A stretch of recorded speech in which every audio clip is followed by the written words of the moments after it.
ಹೊಸಕೋಟೆ ನಗರದಲ್ಲಿ ನೂತನವಾಗಿ ನವೀಕೃತಗೊಂಡಂತಹ ರಾಘವೇಂದ್ರ ಚಿತ್ರಮಂದಿರವನ್ನ ಶಾಸಕ ಶರತ್ ಬಚ್ಚೇಗೌಡರು, ಮಾಜಿ ಸಂಸದ ಬಿಎನ್ ಬಚ್ಚೇಗೌಡರು, ಬಿಎಂಆರ್ಡಿಎ ಮಾಜಿ ಅಧ್ಯಕ್ಷರಾದ ವಿಜಯಕುಮಾರ್ ಸೇರಿದಂತೆ ಹಲವಾರು ಗಣ್ಯರು ಉದ್ಘಾಟನೆಯನ್ನ ಮಾಡಿದ್ರು. ರಾಘವೇಂದ್ರ ಸಿನಿಮಾಸ್ ಅನ್ನ ಉದ್ಘಾಟನೆ ಮಾಡಿದ ಬಳಿಕ ಶಾಸಕ ಶರತ್ ಬಚ್ಚೇಗೌಡರು ಮಾತನಾಡ್ತಾ 6 ಗಂಟೆಗಳ ನಾಟಕ, 3 ಗಂಟೆಗಳ ಸಿನಿಮಾ, ಅರ್ಧ ಗಂಟೆಯ ಧಾರಾವಾಹಿ ನೋಡುವ ಕಾಲ ಬದಲಾಗಿದ್ದು ಇಂದು 30 ಸೆಕೆಂಡ್ಗಳ ರೀಲ್ಸ್ಗಳತ್ತ ಜನರ ಗಮನ ಸೆಳೆಯುತ್ತಿದೆ. ಇಂತಹ ಸಂದರ್ಭದಲ್ಲಿ ರಾಘವೇಂದ್ರ ಚಿತ್ರಮಂದಿರವನ್ನ ನವೀಕರಣ ಮಾಡುವ ಮೂಲಕ ರಾಘವೇಂದ್ರ ಸಿನಿಮಾಸ್ ಎಂಬ ಚಿತ್ರಮಂದಿರವನ್ನ ಉದ್ಘಾಟನೆ ಮಾಡುತ್ತಿರುವುದು ಸಂತಸವಾಗಿದೆ. ಮುಂದಿನ ದಿನಗಳಲ್ಲಿ ಒಳ್ಳೊಳ್ಳೆ ಸಿನಿಮಾಗಳನ್ನ ಪ್ರದರ್ಶನ ಮಾಡುವ ಮೂಲಕ ಸಾಕಷ್ಟು ಉತ್ತಮ ಎತ್ತರಕ್ಕೆ ಬೆಳೆಯಲಿ ಎಂದು ಶುಭ ಹಾರೈಸಿದ್ರು.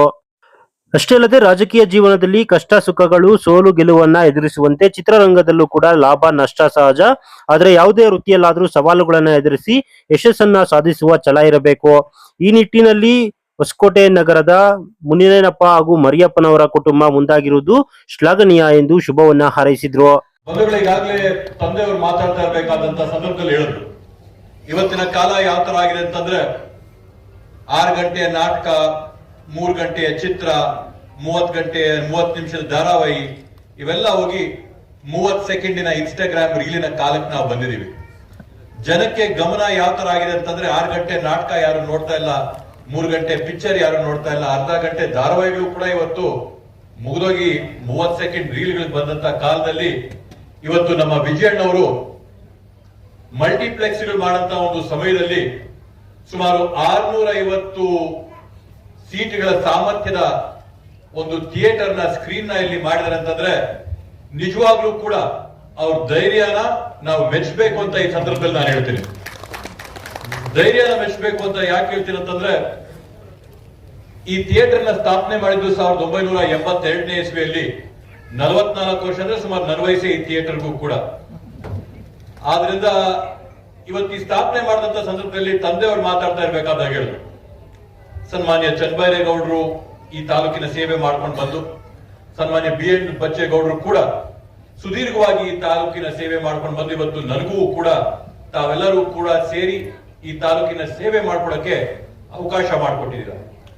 ಈ ರೀತಿಯಾಗಿ ಎಲ್ಲರಿಗೂ ಕೂಡ ಆ ಮನೆತನಗಳಿಗೆ ಅವರವರುಗಳಿಗೆ ಆದಂತ ಒಂದು ವೃತ್ತಿಗಳು ಕೈಡಿಯಂತ ಒಂದು ಕೆಲಸಗಳು ಕಸಬುಗಳು ಬರ್ತವೆ. ನಾವು ರಾಜಕಾರಣದಲ್ಲಿ ನಾವು ಮಾಡ್ಕೊಳ್ತಾ ಬಂದಿದ್ದೀವಿ. ಅದೇ ರೀತಿಯಲ್ಲಿ ಏನಿವತ್ತು ನಮ್ಮ ಮರಿಯಣ್ಣವರೆಲ್ಲರ ಕುಟುಂಬದ ವರ್ಗದವರು, ಅವರ ಕುಟುಂಬಕ್ಕೆ ಈ ಚಲನಚಿತ್ರದ ವರ್ಗ ಏನಿದೆ ಒಲ್ದು ಬಂದಿದೆ. ಆ ಚಲನಚಿತ್ರದ ವರ್ಗನ ಇವತ್ತು ಅವರು ಮುಂದುವರಿಸಿಕೊಂಡು ಬರ್ತಾ ಇದೆ. ಅವರಿಗೆ ಶುಭ ಆಗ್ಲಿ ಅಂತೇಳಿ ಈ ಸಂದರ್ಭದಲ್ಲಿ ನಾನು ಮನಸ್ಪೂರ್ವಕವಾಗಿ ಕೋರ್ತೀನಿ. ಬಂಧುಗಳೇ, ರಾಜಕೀಯವಾಗಿ ನಾವು ಕೂಡ ಯಾವ ತರದಲ್ಲಿ ಏಳು ಬೀಳುಗಳನ್ನ ನೋಡಿದೀವಿ, ಕಷ್ಟ ಸುಖಗಳನ್ನ ನೋಡಿದೀವಿ, ಸೋಲು ಗೆಲುವುಗಳನ್ನ ನೋಡಿದೀವಿ. ಚಲನಚಿತ್ರದ ವರ್ಗದಲ್ಲಿ ಕೂಡ ಅದೇ ತರದಲ್ಲಿ ಆಗ್ದಂತ ಚಿತ್ರ ಎಲ್ಲ ಕೂಡ ಸೂಪರ್ ಹಿಟ್ ಆಗಲ್ಲ. ಡೈರೆಕ್ಟರ್ ಹತ್ರ, ಡಿಸ್ಟ್ರಿಬ್ಯೂಟರ್ ಹತ್ರ ತಂದಂತ ರೀಲ್ ಎಲ್ಲ ಲಾಭ ಬರೋದಿಲ್ಲ. ಲಾಭ ಇರ್ತದೆ, ನಷ್ಟ ಇರ್ತದೆ. ಆದ್ರೆ ನಮಗ್ ಒಲ್ದು ಬಂದಂತ ಕಸಬೇನಿರ್ತದೆ, ಆ ಕಸಬನ್ನ ಬಿಟ್ಕೊಡಕ್ ಸಾಧ್ಯ ಇಲ್ಲ.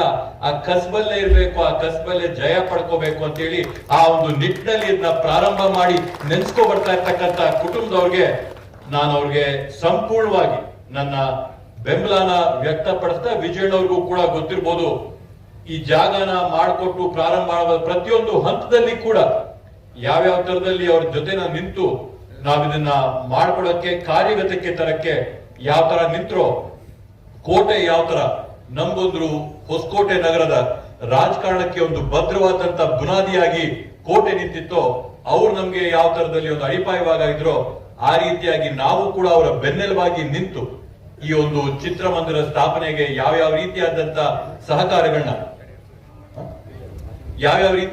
ಸಹಕಾರಗಳನ್ನ ಒದಗಿಸ್ಕೊಡ್ಬೇಕೋ ಅವೆಲ್ಲವಕ್ಕೂ ಕೂಡ ನಾವು ಒದಗಿಸ್ಕೊಡಕ್ಕೆ ಜೊತೆಗೆ ನಿಂತಿದೀವಿ ಅಂತ ಹೇಳ್ತಾ, ಇವತ್ತು ವಿಶೇಷವಾಗಿ ನಾನ್ ನೋಡ್ದಂಗೆ ಹೊಸಕೋಟೆ ನಗರದ ಕಡೆ ಟೆಂಟಿನ ಒಂದು ಕಾಲ ಇತ್ತಂತೆ. ಟೆಂಟ್ ಕಾಲದಲ್ಲಿ ನಾವು ಚಿತ್ರಗಳನ್ನ ನೋಡಿಲ್ಲ, ನಾವು ಥಿಯೇಟರ್ಗಳನ್ನ ನೋಡಿದ್ರೆ ಆ ಟೈಮಲ್ಲಿ ಜನಕ್ಕಿದ್ದಂತ ಆರ್ಥಿಕ ವ್ಯವಸ್ಥೆ ಆಗಿರ್ಬೋದು, ಆರ್ಥಿಕ ಸಾಮರ್ಥ್ಯ ಆಗಿರ್ಬೋದು, ಆ ಆರ್ಥಿಕ ವ್ಯವಸ್ಥೆಗೆ, ಆರ್ಥಿಕ ಸಾಮರ್ಥ್ಯಕ್ಕೆ ತಕ್ಕಂಗೆ ಆವತ್ತು ಟೆಂಟ್ಗಳ ವ್ಯವಸ್ಥೆ ಇತ್ತು.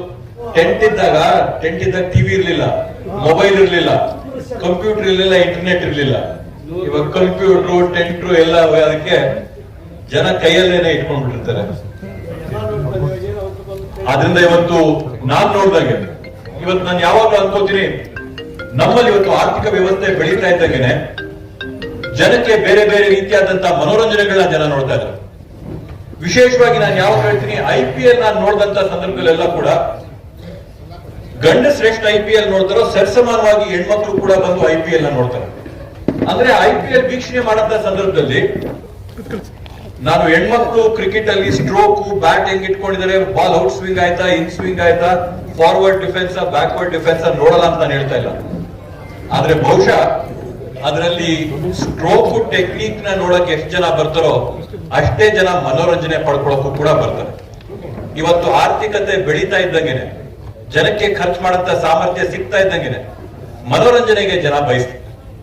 ಆ ರೀತಿಯಾದಂತ ಸುಸರ್ಜಿತವಾದಂತ ವ್ಯವಸ್ಥೆ ಇರ್ತಕ್ಕಂತ ಮನೋರಂಜನೆ ಸ್ಥಳಗಳನ್ನ ಈ ತರ ತಾವೇನ್ ಮಾಡ್ತಾ ಇದ್ದೀರಾ, ನಿಜವಾಗ್ಲೂ ಕೂಡ ನಾನು ಹೇಳ್ತೀನಿ, ಬೆಂಗಳೂರಲ್ಲ, ಒಂದು ತಾಲೂಕು ಮಟ್ಟದಲ್ಲ, ನಗರ ಮಟ್ಟದಲ್ಲ, ರಾಜ್ಯ ಮಟ್ಟದಲ್ಲ, ದೇಶದಲ್ಲೇನೆ ಕೂಡ one of the best screens ಅಂತ ನಾನು ಈ ಸಂದರ್ಭದಲ್ಲಿ ಹೇಳಕ್ಕೆ ಬಯಸ್ತೇನೆ. 660 ಸ್ಥಳಗಳ ಸಾಮರ್ಥ್ಯ ಇರ್ತಕ್ಕಂತ ಒಂದು ಥಿಯೇಟರ್ ಬಹುಶಃ ದೇಶದಲ್ಲೇ ಅತ್ಯಂತ ಒಂದು ಕರ್ನಾಟಕದಲ್ಲೇ ಪ್ರಥಮವಾದಂತಹ ಸ್ಥಾನ.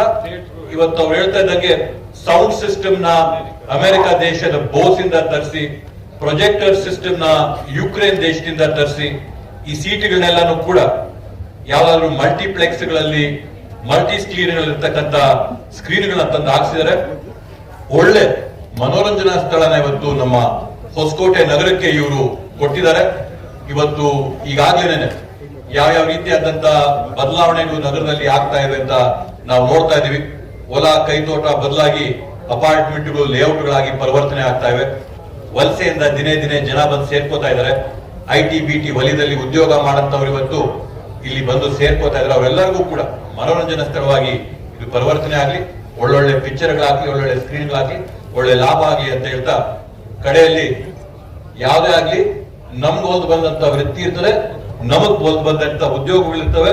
ಆ ಒಲ್ದು ಬಂದಂತ ಉದ್ಯೋಗಗಳಲ್ಲಿ ಏಳಾಗ್ಲಿ ಬೀಳಾಗ್ಲಿ ಏನೇ ಆಗ್ಲಿ ಎಲ್ಲಿ ಕಳ್ಕೋತೀವೋ ಅಲ್ಲೇ ಪಡ್ಕೋಬೇಕು, ಅದರಲ್ಲೇ ಇರ್ಬೇಕು ಅಂತ ಹೇಳಿ ಕಳ್ಕೊಂಡ್ ಕಡೆ ಪಡ್ಕೋಬೇಕು, ಪಡ್ಕೊಂಡ್ರೆ ಸಿಕ್ಕೇ ಸಿಗುತ್ತೆ ಅಂತ ಹೇಳ್ತಾ, ಮರಿಯಪ್ಪನ ಛಲ, ನಿಮ್ ಛಲ, ನಮ್ ಛಲ, ಎಲ್ಲರ ಛಲ ಕೂಡ ಅದಂತೇಳಿ ಎಲ್ಲಿ ಕಳ್ಕೋತೀವೋ ಅಲ್ಲೇ ಪಡ್ಕೋಬೇಕು ಅಂತೇಳಿ ಕಳ್ಕೊಂಡ್ ಜಾಗದಲ್ಲಿ ಪಡ್ಕೊಳಕ್ಕೆ ಇವತ್ತು ಮುಂದಾದಂತ ಮರಿಯಣ್ಣವ್ರಿಗೆ ನಾನು ಮತ್ತೊಮ್ಮೆ ಶುಭ ಹಾರೈಸ್ತಾ ನನ್ನ ಮಾತುಗಳಿಗೆ ನಾನು ವಿರಾಮ